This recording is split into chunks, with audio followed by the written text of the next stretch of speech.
Volt egy intelligens és karakán nő a 90-es években, aki kimerte mondani, hogy elrabolták az idegenek.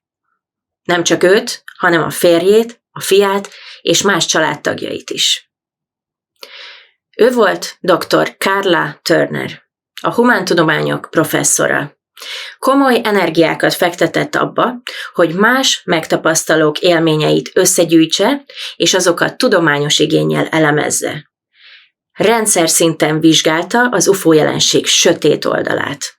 Ahogy fogalmazott, minden elrablás egy invázió. Minden, amit akkor keményen kimondott, aktuálisabb, mint valaha. Az, amit ma megismertek, az ufókutatás egyik legkiemelkedőbb előadása lesz. És hogy miért hoztam el nektek? Mert itt az ideje a szembenézésnek.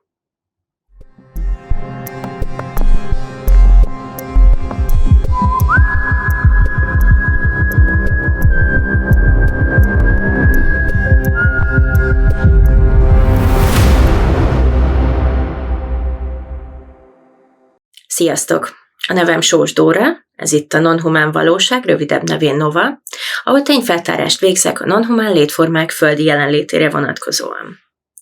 És most arra kérlek titeket, hogy mondjátok meg ti, mivel foglalkozzunk a jövőben. Elmondom, hogy mik a kutatásaim jelenleg, és akkor szavazzatok kérlek 1-től 4-ig, hogy nektek melyik téma a szimpatikus. Elsőként kezdeném azzal, hogy mit olvastam legutóbb.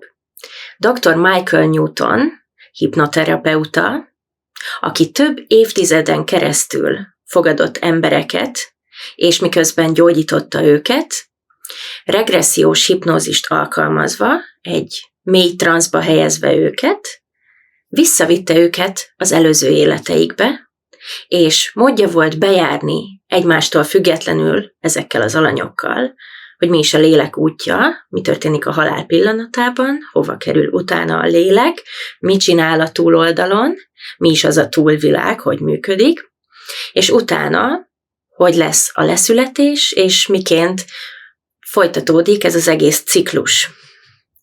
Nekem ez a téma azért is a szívügyem, mert az UFO jelenség beható kutatását megelőzően a halálközeli élmények volt az elsődleges fókuszom. Tehát, hogyha ez szimpatikus, akkor kérlek kommentben írjatok nekem egy 1-est. A második téma az a sáskákhoz kötődik. Mantis, mantoid, inszektoid lények. Tudjátok, foglalkoztunk már velük, többek között legutóbb a Linda Porter sorozatban. De most egy másik szemszögből közelítjük meg őket. Ugyanis, ha valaki tudatmódosító szereket használ, okosan, ésszel, megfelelő intenciókkal, megfelelő körülmények között, akkor igazán különleges utazásokat tehet. Ezek az élmények az asztrál síkon nem feltétlenül képzelgések, halucinációk, álmok, hanem létrejöhetnek valódi élmények, valódi megtapasztalások, valódi lényekkel. És nagy kérdés, hogy mit keresnek a sáskák azon az oldalon. Van egy ilyen koncepcióm, hogy technomágusok olyan fajok, amelyek a mi dimenziónkon túliak, interdimenzionálisak, és valamilyen szempontból jobban átlátják a valóság működését, és jobban belakják ezeket a dimenziókat körülöttünk. És úgy gondolom, hogy az ilyen tudatmódosító szerek által tett utazások is rávilágíthatnak arra, hogy ezek a technomágus fajok hogyan működnek. Hogyha érdekel titeket ez a téma, akkor egy 2-est kérek kommentbe. A harmadik téma egy olyan lenne, amivel itt ezen a csatornán én még nem foglalkoztam. Ez pedig az alakváltó reptiliánok világa. Megvan az oka annak, hogy miért nem foglalkoztam eddig velük, az, hogy nem akarom az unalomig ismert és abszolút nem alátámasztott UFO folklort visszamondani nektek. Nagyon könnyű lenne csak úgy a Google-ről behalászni teljesen alaptalan sztorikat, amik inkább legendák, mesék, de én végre úgy érzem, hogy rátaláltam néhány olyan dokumentumra és interjúalanyra és szivárogtatóra, akiknek az információit a reptiliánokra vonatkozóan határozottan megfontolandónak tartom. Végre érteni vélem, hogy miért van az, hogy például Robert Monroe, aki az asztrálutazások mestere volt, meglepően sok hüllőszerű lénnyel találkozott oda át az asztrálsíkon. Most már érteni vélem, hogy miért mondják azt, hogy embertestben vannak, de meg tudnak mutatkozni. Hogy is működik ez az alakváltás, és mi az, amit tőlünk akarnak? Hogy funkcionálnak? Mire van szükségük tőlünk? Nos, ezekben a kérdésekben úgy érzem, hogy találtam válaszokat, és ezeket prezentálnám nektek, ha kíváncsiak vagytok rájuk. Ezért egy 3-as lenne ennek a sorszáma, hogyha tetszene a téma. Végezetül a 4-es témánk, a ré az egység törvénye lenne. Rengetegen kértétek ezt a témát, és tudtam, hogy nem halogathatom ennek a kutatását. Viszont ez egy nagy terület, mert ugye ezek a csatornázások egy óriási szöveganyagot ölelnek fel. És én nem az a típus vagyok, aki csak ugye a Wikipédia szócikket végigolvassa, és abból ChatGPT-vel valami scriptet összeolózik nektek, hanem akkor én általában ilyen mély ásatást, mély fúrásokat használok, és csak akkor hozok el egy témát, hogyha abban tudok valami újat mondani. Szóval, hogyha a ré, az egység törvénye érdekes lenne nektek, akkor kérlek, hogy egy 4-essel ezt jelezzétek. De most térjünk rá a mai témánkra. Srácok, hölgyeim és uraim, ez egy kemény menet lesz. Következzen egy rövid angol nyelvű részlet egy rádióinterjúból magyar felirattal. Karla Turnert kérdezte 1994-ben az idegenek szándékáról. What is it? My best opinion is that it is some form, metaphorically speaking, of farming. That we have some source, we are a source for certain somethings, qualities or physical materials or energetic energy patterns. I have no idea, although all of those are possible given the data of the abduction report. Hopefully, we are not as cows are to human beings. Well, hopefully, but realistically speaking, that's not out of the realm of the data possibilities. That if our cows begin to develop, say, self-consciousness, and they begin to perceive their situation more accurately, we would have a big problem on our hands. We would certainly have to change our method of interacting with the cows. And when we see the changes that have accelerated in the past few years, 10 years, in this phenomenon, you begin to wonder what's made them change from hundreds of years of fairly static procedures. Következzen most Karla Turner előadása angolul, magyar felirattal. Az előadás 94-ben hangzott el egy MUFON szimpóziumon. I hope we will, by the time I'm through talking, understand all of the connotations that I imply with the title, Taken. It is not just the abduction aspect that I'm talking about. As both an abductee and a researcher into other people's experiences, I feel that I have a somewhat expanded context or knowledge of this phenomenon.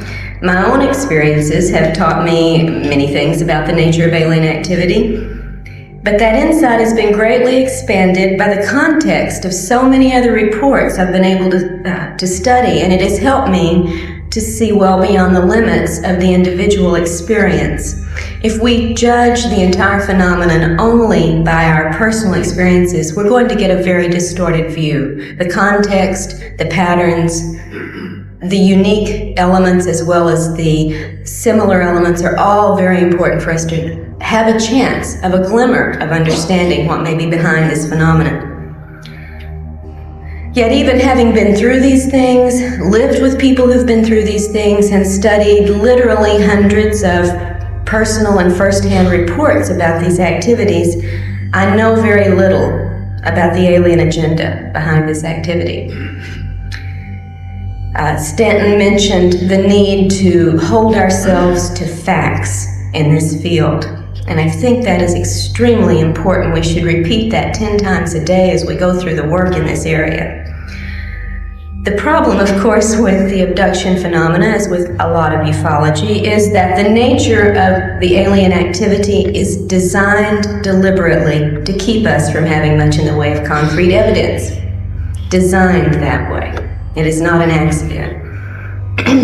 So it is difficult to feel confident of many facts. The dictionary defines facts as things and ideas which are demonstrably existent, objectively verified, and known to be certain. And at this point, given everything I've learned internally and from external evidence, there are so very few things I'm willing to call facts. The list is very short. So today, instead of regaling or educating or entertaining you with abduction case reports and photos of the body markings and the drawings of the spacecraft and aliens, which I have done and could do, I would prefer to take this opportunity of perspective, which is of course the theme of this MUFON symposium, to share with you my list of facts and then try to take you beyond the fringe of this phenomenon and into the heart of the abduction scenario. Now, I'm going to begin by discussing my list of facts before I go on to two other issues, propaganda and fantasy, because I think it's on the basis of the facts that I have been able to discern what I can about the data in the other two categories. So this will be a very short list. I hope you'll follow along with me. Facts. Fact number 1. We do not know with any certainty exactly what these entities may be. Extraterrestrial, interdimensional, terrestrial in origin, some combination of all of the above, something we have yet to even dream of. I'm going to use the term alien merely for convenience, and I am not implying that I believe they are from another planet. Now, certainly they may well be. We just don't know, and that's a fact. The aliens themselves have identified a number of different origins to various abductees and contactees throughout the years, but of course we humans have absolutely no way to check out any of the statements that they've made. Therefore, we cannot know these things, as the dictionary says about facts, to be certain, to be objectively verifiable. Fact number 2, and I'm stating this with all of the tact and diplomacy and self-control that I can, and those of you who know me know I have very little. At least some of the aliens are liars. Through the past decades, the aliens have made, and you all know this if you're familiar with your ufology history, have made various predictions and promises and given a number of very specific warnings about impending events. And we have these documented at least since the early 1950s. And you and I all know, when we look at the record of what's happened since then, that very few of these things, and none of great consequence, have come to pass. This is not a reliable source. I would like to illustrate just from personal experience one such scenario that should make us question the things we are told by these creatures. In Into the Fringe, I recount the story of a young man that I had known since he was 11 years old. He and my son grew up together. His family and I were close friends, and I have a great deal of confidence in who this person is and his personal integrity. He went through an intense series of encounters and abductions, as we all were doing in this particular group during 1987 and 88 and 89. And one of the entities with whom he had repeated, almost regular contact was an entity who described itself as an interdimensional being, stating that its group was 10th dimensional and knew about the 11th, the way we know about the 4th dimension. This entity would appear in various physical guises during its encounters with James. Sometimes it would be a nebulous form, sometimes it would be a human-looking woman, but sometimes only her head, sometimes her head and her hands if there was something she wanted to show him. So it varied. At one point in an extraordinary weekend of events, which are recorded in detail in Fringe, James was compelled to go out of state to a particular area. He was at his grandparents' house and was abducted in the middle of the night and taken to a hill a few miles from there where this woman materialized in full form this time. All the body parts were there. At that time, she told him that within 5 years of that date, he and a few other people, including us and several others in the area, would be activated to perform our jobs, our tasks. That it didn't matter where we would be at that time, it didn't matter what we were doing or what we wanted, we would do our jobs. The woman told him he would know this was true because she was going to give him a series of predictions of events that would come to pass from this date through the 5-year period. And she began by telling him about a situation that was occurring right that moment several states away with people he knew, so he could check this out to see if it was true. He certainly did. We all checked it out, and it was exactly true. What the woman had told him going on in the other states actually had happened, was verifiable. Of course, this made of James a believer. James was a valedictorian in a private, prestigious school. He had a career ahead of him where the sky literally could have been the limit. But the woman had told him in 5 years, you will be turned on to do your job. It doesn't matter what you're doing or where you are. And you will know this is true by the things that occur. The first thing made such an impression that she was telling the truth that James's life was put completely on hold. He dropped out of college, he gave up his plans for a career, his personal relationships became irrelevant, and he thought, I've only got 5 years, I should party, I'll make enough delivering pizza on a part-time basis that I can do the things I need to do before they take me over. Of course, none of the rest of the events occurred, but his life was effectively altered to his detriment by the lies that he had been led to believe. And you know, the best way to get someone to believe a lie is to sandwich it between a few truths, which is what, of course, the woman did. The 5 years, by the way, ended in August of 1993, and we're all still doing what we want, where we want, and we're not doing our alien jobs. The aliens have given a number of stories to people throughout the years about who they are, where they're from. And we have a list, if you compile this, and at one point I think I tried to, a list of planet origins for these beings that include everything from the planet Lanacane to Banlon. They also have given us a variety of explanations as to why they're here and why they perform certain procedures. Often, however, these explanations are contradictory. And without going into a great deal of detail, I will point out just one example. I report on this in the book Taken. Several people, abductees, that I have personally worked with, have been shown cloned bodies aboard craft or in facilities.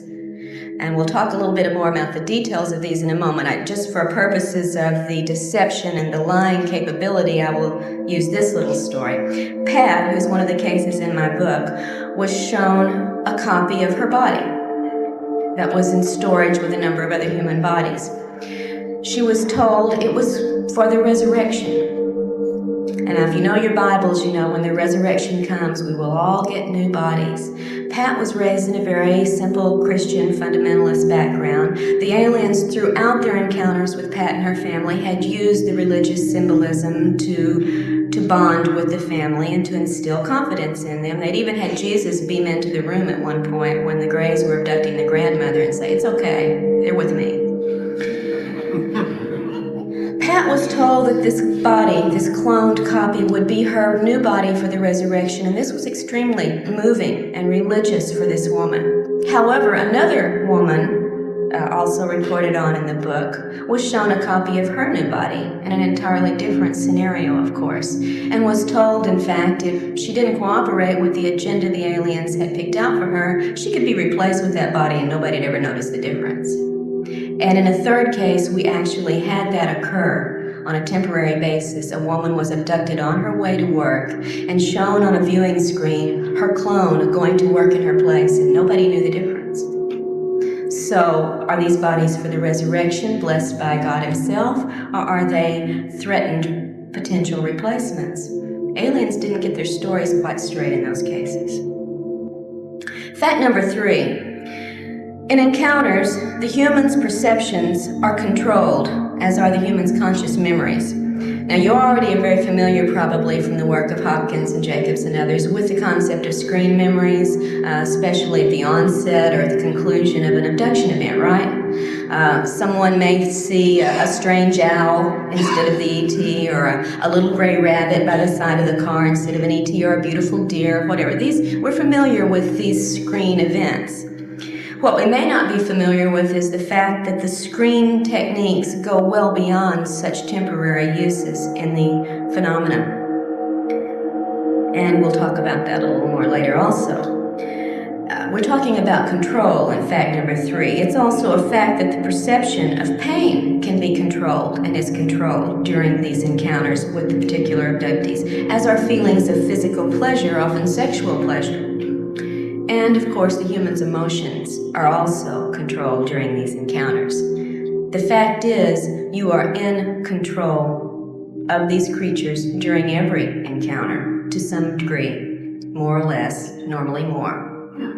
Fact number 4, false memories can overlay and disguise the actual events of an encounter. And even with regressive hypnosis, the abductee may recall false scenarios. I'm not talking false memory syndrome, as so much has been ballyhooed lately in the press. That's not what I'm talking about. The abductee can recall false scenarios, even under regressive hypnosis, unless some effective method is used in the hypnotic process to help the abductee bypass implanted illusions. Some of you have heard me talk before. Remember an illustration of this concerning a woman named Joy, who in the 1970s had an encounter, a missing time and relocation episode in California. Was driving in one town, 2 hours later she's in another town, has no idea how she's gotten there. She's crying, she's in hysterics, and she feels totally abandoned and betrayed. 20 years later, when additional incidents occurred and finally compelled Joy to seek out some help to find out what was going on in her life, one of the events that she looked at under hypnosis was this 2 hours of missing time in the early 70s. She recalled in the initial stage that she was taken aboard a craft and brought by a regal and awe-inspiring figure who looked like the king and had on the robe and was very much in charge, into a room much like this, stood before a podium much like this, gazed out into an audience of wonderful smiling little grays, not at all like this, thank God, and was given a book and told to read this book to the audience. She looked at the book and it had blue symbols or figures on it that she had never seen, and she said, I can't read this, I don't know what these symbols mean. And she was told, just put your hand over each symbol, you'll receive the impression and then recite what you received to the audience. So Joy did this, and she would touch each symbol, and as she did, she would mentally receive a very warm, uplifting, wonderful spiritual message, which she would then recite to her audience. And she went through doing this, said the response she got was one of such love, such overwhelming acceptance. She was really awestruck by the experience. When the therapist, the hypnotist asked her to move forward, there was a jump, a gap in her story, and suddenly she's back in the car, crying, hysterical, and feeling very abandoned and betrayed. Now, as you know, that doesn't match up. There's a discrepancy between the emotional state she was in the car and this wonderful, awe-inspiring spiritual experience she had recalled. I think you'll agree they don't match up. The hypnotist noticed this, noticed the gap, and asked Joy to first program her mental computer to perceive only the truth, and second, to back up to maybe 5 or 10 minutes before she was in the car. When she did, Joy found herself in an extraordinarily different situation. She wasn't reading a book to a loving and warm audience. She was naked, suspended in a beam or tube of light, being poked and prodded by a group of aliens who were using her much as a biological chart to explain, as we might to students, this is what this part does, this is what that is.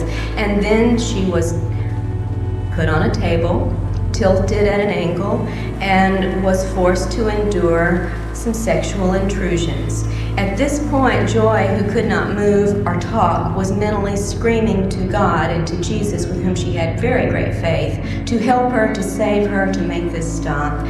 And when it didn't, and when she went through this for an extended period of time before being returned to her car, Joy came back a changed person. Abandoned and betrayed, she felt, by her God. Although she had no conscious memory of this event immediately upon her return, it changed everything in her life for 20 years. Her religion, her sexual orientation, everything about the woman. But without having the programming and help under hypnosis to see past illusion and perceive only the truth, Joy would have been one of those persons telling you how wonderful it was to be with the great alien brothers. She would have never known why the trauma and the after effects she carried for 20 years existed. Volt egy rövid részlet a videó elején, ahol a híres Art Bell rádiós műsorvezető kérdezte Karla Turnert az UFO jelenségről. És ebben az interjúban Karla azt is elmesélte, hogy hogyan is van az ő megtapasztalói történetük. És a férjével kezdődtek a dolgok, ugyanis az 87-ben hazafele tartott a munkából, amikor észrevett egy fémes gömböt az égen, a város fölött, amely óriási volt, égetett arany színű, fémes, és mégis sugárzott. Ő úgy ítélte meg akkor, hogy nagyjából 10 percig követhette figyelemmel úton haza, de később, amikor összerakták a képet, rájött, hogy még világos volt, amikor elindult a munkahelyéről, de már sötét volt, mire hazaért, és valójában több mint 45 perc kiesett neki. És ez nem hagyta nyugodni. Különböző stresszreakciók jelentek meg nála. Elment egy szakemberhez, aki hipnózis segítségével segített neki felidézni, hogy őt valójában abban a kiesett időben elrabolták. És még később további emlékek is felszínre törtek, és kiderült, hogy az első emléke idegenekkel történt eltérítésről 11 hónapos korában történt. És végig kísérte az egész életét. Karla Turner pedig tudatos megtapasztalónak nevezhető, ugyanis neki mindig is voltak furcsa emlékei, amiket nem tudott hova tenni, egészen addig, amíg aktívan nem kezdett ufológiával foglalkozni. De ő például emlékszik arra, hogy egy éjjel magához tért, és kint állt az udvarukon, a hátsó kertben, és egy óriási lény állt vele szemben, amit ő ilyen tücsöknek, vagy valami sáskaszerű lénynek látott akkor, és azzal kiabált, ugyanis az azt mondta neki, hogy én vagyok az anyád. És ő pedig ráüvöltött, hogy nem vagy az anyám, nem és nem. És ez nagyon vele maradt. De voltak emlékei a szürkékkel kapcsolatban is, és a férjének szintén, továbbá neki voltak katonai, elrablásos élményei is. Tehát valószínű, hogy nagyon szerteágazó az, amit ők átélhettek, önálló, majd pedig közös életük során. Karla Turnert innentől kezdve nem lehetett megállítani, és mindent megtett azért, hogy még több beszámolót gyűjtsön, és felhasználta a bölcsészettudományi hátterét ahhoz, hogy ezeket megfelelően dokumentálja, értelmezze, és utána prezentálja a közönségnek. Előadásokat tartott, interjúkat adott, könyveket írt. 3 könyvre futotta neki, mielőtt a 40-es éveiben egy agresszív rákbetegség elvitte őt. És fáj a szívem, hogy ez így történt, mert szerintem az előadásából is látszik, hogy mennyire karizmatikus, és talpra esett, és intelligens nő volt. Az egyik kedvenc karakteremmé vált most az ufókutatásban. Többen felvetették, hogy vajon Karla korai halála nem tudható-e be annak, hogy fölfedte az idegenek sötét szándékait. Vagy nem volt-e összefüggésben azzal, hogy oly sokszor elvitték, amelynek ugye egészségkárosító hatásai is lehetnek. Kíváncsi vagyok a véleményetekre ezzel kapcsolatban. Ez volt dr. Karla Turner ikonikus előadásának az első harmada, ahol 4 fontos tényt fogalmazott meg az UFO valóságról. Hogyha kíváncsiak vagytok, hogy milyen további tényeket ismertetett, akkor arra biztatlak titeket, hogy kövessétek figyelemmel a Non-Humán Valóság YouTube csatornát, illetve ha támogatnátok a munkámat, akkor annak módjait a videó leírásban megtalálhatjátok, csak úgy, ahogy a január 31-i Nova ufós találkozónak az űrlapját is, ahova még virtuálisan be tudtok majd csatlakozni a közvetítésre. És, hogyha kíváncsiak vagytok, hogy akkor merre visz tovább Karla Turner okfejtése, akkor találkozunk a következő epizódban. Köszönöm szépen, hogy ma itt voltatok, és ne felejtjétek, nem a szél lengeti a csillagokat.